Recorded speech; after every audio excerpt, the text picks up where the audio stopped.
Et je sais que M. Debré approuvait ça dans la mesure où on pouvait trouver en France métropolitaine des familles qui acceptaient de recevoir les enfants. Et il était partisan d'une migration contrôlée dans ce domaine-là. Et pour lui-même, c'était donner une chance à ses enfants, et je peux vous dire que beaucoup de gens ont capté cette chance.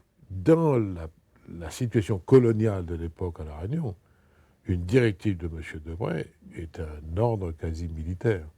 Et vous aviez des gens zélés à ce moment-là qui allaient partout et qui appliquaient avec énormément de zèle et de brutalité les directives. Il s'agissait de faire de la statistique.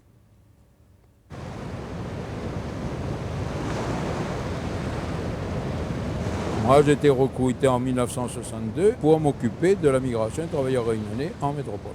Debré est arrivé ici en 1963. Après son élection, dans les 2 mois, j'ai été reçu personnellement et c'est le seul parlementaire à l'époque qui s'intéressait à l'affaire.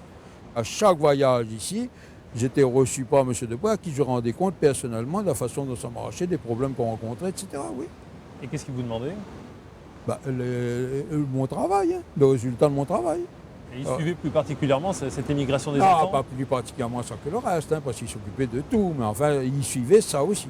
Le fait d'envoyer des gamins de tout jeunes là-bas, on ne pouvait pas se dire à l'époque que ça pouvait poser problème? À partir du moment où le service qui gérait ça, lui, il prenait la décision, je vois pas. De toute façon, il n'était pas question de s'opposer quoi que ce soit. Si on avait des problèmes de conscience à cette époque-là, on donnait sa démission, on s'en allait.